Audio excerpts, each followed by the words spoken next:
everyone, welcome. We are back with the Social Connection. I'm Eshani Mathur and with me is Shreya Upadhyaya. Yes, we're back with your dose of social media news, whatever happened on social media platforms. But before we take a look at what trended through the week, here's a look at our headlines.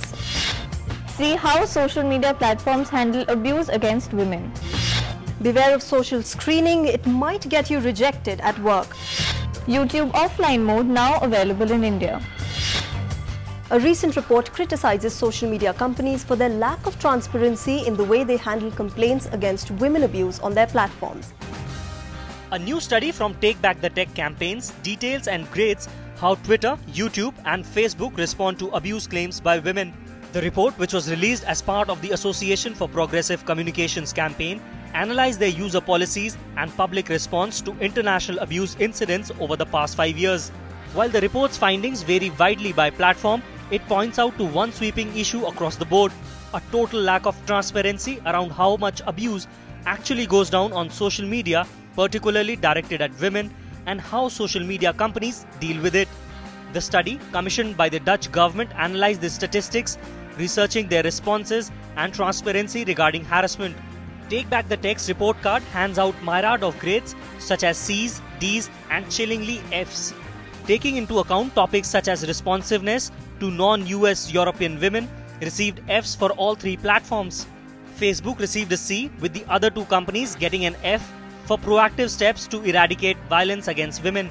The companies were graded by the existence or non-existence of evidence of their past actions. Facebook fares the best of the three in the report, though it relies on the same strain report abuse button.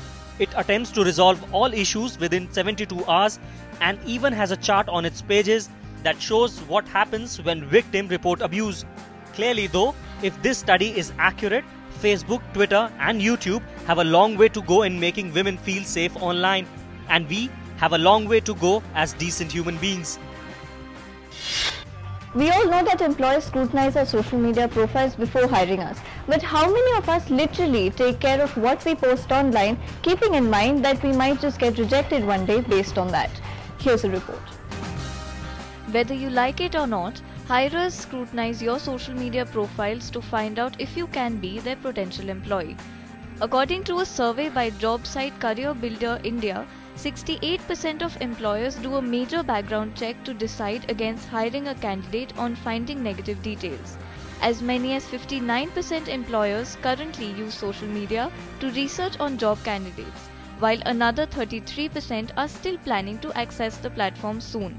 Interestingly, the survey said that 68% employers who make this background check have found content that caused them not to hire an individual. Some common reasons mentioned for rejecting someone were that the candidate lied about his qualifications, had poor communication skills, posted provocative or inappropriate photographs or information, shared confidential information of their previous employers. Other reasons included when the applicant posts details about their drinking or drug habits, linked to criminal behavior and details about bad-mouthing their previous company or fellow employees. Career Builder HR Vice President Rosemary said that it's vital for job seekers to remember that what all they have posted on the net, and equally important what others have posted about them. About 75% of employers were observed to be using search engines such as Google to research potential job candidates. Hefner added that job seekers need to stay vigilant and pay attention to privacy updates from all of their social networking accounts.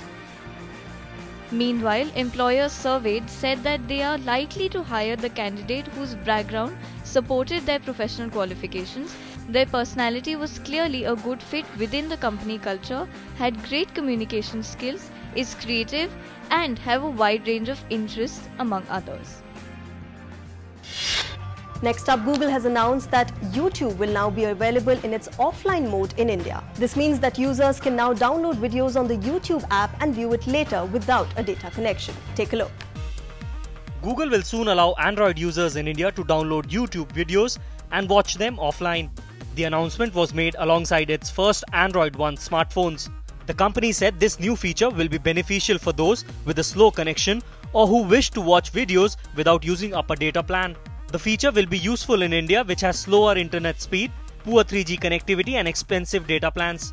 With YouTube offline, users would be able to see their favorite videos while they are connected to the faster Wi-Fi network at home, watch it again offline according to their convenience.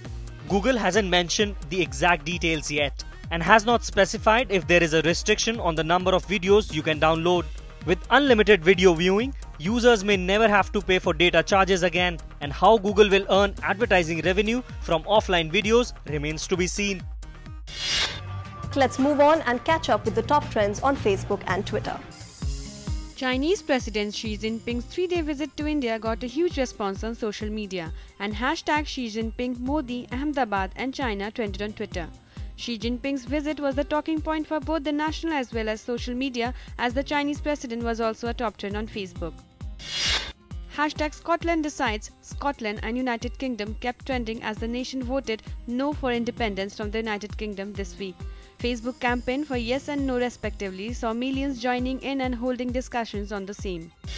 Twitterati wished Prime Minister Narendra Modi a happy birthday as he turned 64 this week.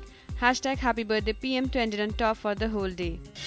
As the students of Jadavpur University protested against the alleged break-in by the police on Tuesday night, hashtag Hukkolorop trended on Facebook. The hashtag used on social media forum for discussion on the issue literally means let's make noise. T20 fever is back with the Champions League 2020. People took to Twitter to support their teams and hashtags all the best KKR and CSK versus KKR trended on Twitter.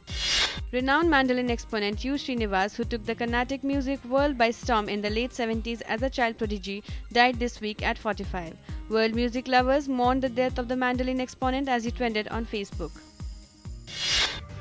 Facebook this week announced that it will now allow scheduled deletion of posts in advance. Yes, Facebook manages to be in news every week, and apart from the changes you mentioned, Facebook has also made many other changes in a span of weeks, about which we will talk in our next story. Take a look. Facebook may soon let you initiate a self-destruct sequence for your updates, one you can set up for up to 7 days after they go live.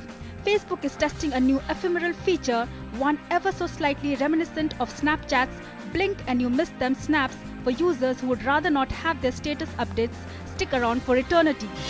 Facebook's 2 new updates are meant to help show people better advertisements you might actually click on, thus providing better service to Facebook advertisers. It provides the option to hide ads by clicking I don't want to see this, just like any other post for years. But the company is now using information gathered by that feature to ask you why you're hiding a particular ad in an effort to get more comprehensive understanding as to why people hide these ads. Facebook is forcing people to use real names as a move that could destroy the privacy of people who use stage names or pseudonyms for both safety and personal reasons. The social network has long had a real identity policy requiring people to use their legal names, but enforcement of the policy seems to have stepped up recently. Facebook recently emailed some high-profile users of stage names or pseudonyms, informing them that they would be locked out of their account until they complied. Social media has become an integral part of our lives, and online communication and virtual communication has become a norm for many of us. But somewhere down the line, we do feel that the social is out of our social networking circuits. Well, here's a new app which is proposing a solution and bringing the real-life interaction back into users' lives. Take a look. Is social media hindering our ability to meet new people? Well, that was the idea behind the creation of SitWith. Brainchild of an MBA student Will Lutz and a PhD candidate Patrick Morse, SitWith has only one mission: to connect people. SitWith is a social discovery app that connects 4 people over a casual meal. It creates great conversation and connects communities while removing the pressure of meeting new people. The app is simple to use. The users plug in the location where they would like to have lunch from a list of partnering local restaurants. It then sets up a reservation for the user. It combines your reservation with 3 others to create a 4-person reservation. So here's the catch: the participants don't know each other's name until they arrive for lunch, preventing them from looking each other up beforehand. This does not give you a chance to peek into someone's Facebook and Twitter profile and make an outlook about them. Because of this, conversation develops through normal interactions rather than through information found online. And no, it is not a dating service or a meetup. To quote one of the founders of the app, Will Lutz said that with this app, they are going to do for friendship what online dating did for relationships. There is no set demographic requirement for each lunch. Participants are not selected based on gender or age. They just have to be at least 18 years old. Well, we can sum up the benefit of the apps as not only does it create situations to meet new people, but it also helps restaurants solve a demand problem. The Android app is out and the iOS version will release soon. So instead of eating lunch in front of a computer screen, go out for lunch and fill the social back in social media. Well, we're moving on towards the end of our show, but before wrapping up, let's take a look at all the feedback that you send in on our email. Mr. Anil from Jodhpur said that DD News has advanced through time with these kind of shows. It is a good initiative which should be started in Hindi as well. And now let's take a look at what all you said on our YouTube channel, Facebook page and Twitter handle.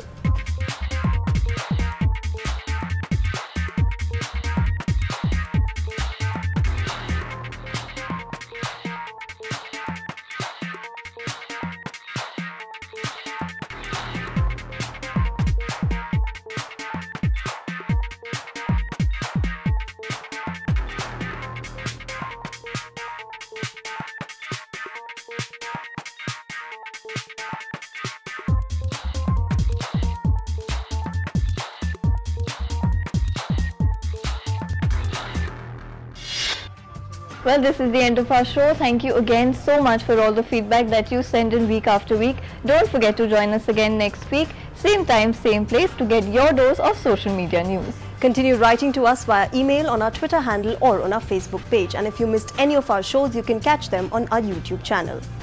Yes, but before logging off, we leave you with this week's interesting video we searched for you. Thank you and goodbye.